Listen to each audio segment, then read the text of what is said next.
Hi, and welcome to another top 5 of the week. And as usual, I have got interesting reports for you to explore this week. So let's go. My first recommendation is by the OECD on illicit financial flows in oil and gas commodity trade. The paper recognizes that oil trade activities constitute the most significant source of domestic resource mobilization for oil-producing developing countries. Yet, corruption and illicit financial flows also expose them to macro-critical risks of economic stability, exacerbating their often high vulnerability to chronic poverty, fragility, and episodic conflict. The document highlights the following as opportunities that could serve to attenuate illicit financial flows risks. Number 1, countering the retreats of the big banks.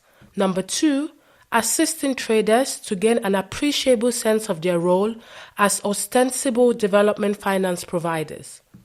3, reinforcing the role of the IMF through enhanced focus on macro-critical illicit financial flows risks. And at number 4, the provision of just-in-time advisory illicit financial flow services, while at the same time ensuring that investigative and advocacy organizations are well placed to both prompt and support these efforts. Next is a report that examines the precarious economic lives of refugee communities in Ethiopia's capital, Addis Ababa, and their interactions with the host community. Addis Ababa has only 22,000 registered refugees out of a national refugee population of 900,000.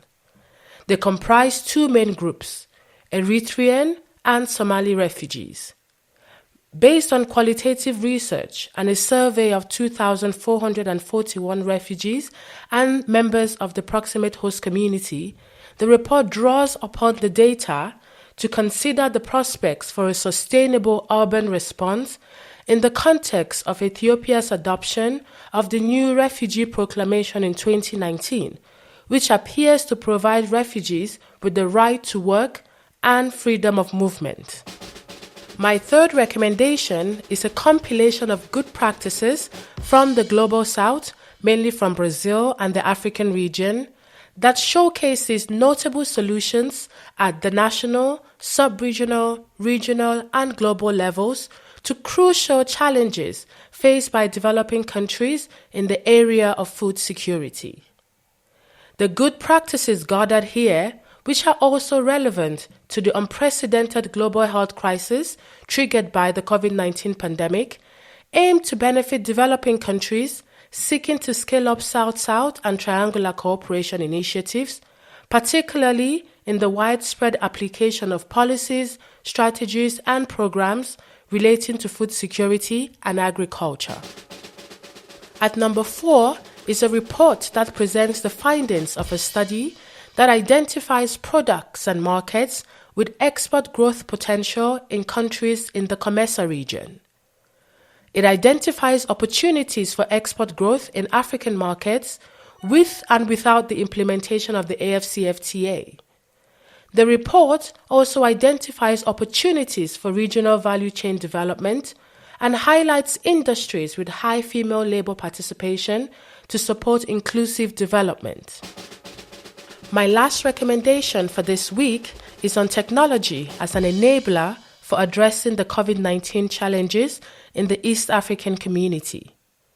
The report examines the role played by technology in addressing the challenges to normal life caused by the pandemic in the East African community and contributes to policy on increasing the role of technology application for sustainable economic growth and development in the region. The paper found that despite increased technology application, there is room for technology to play an even greater role supporting social, economic, and other aspects of life in general and addressing the challenges caused by the crisis at hand.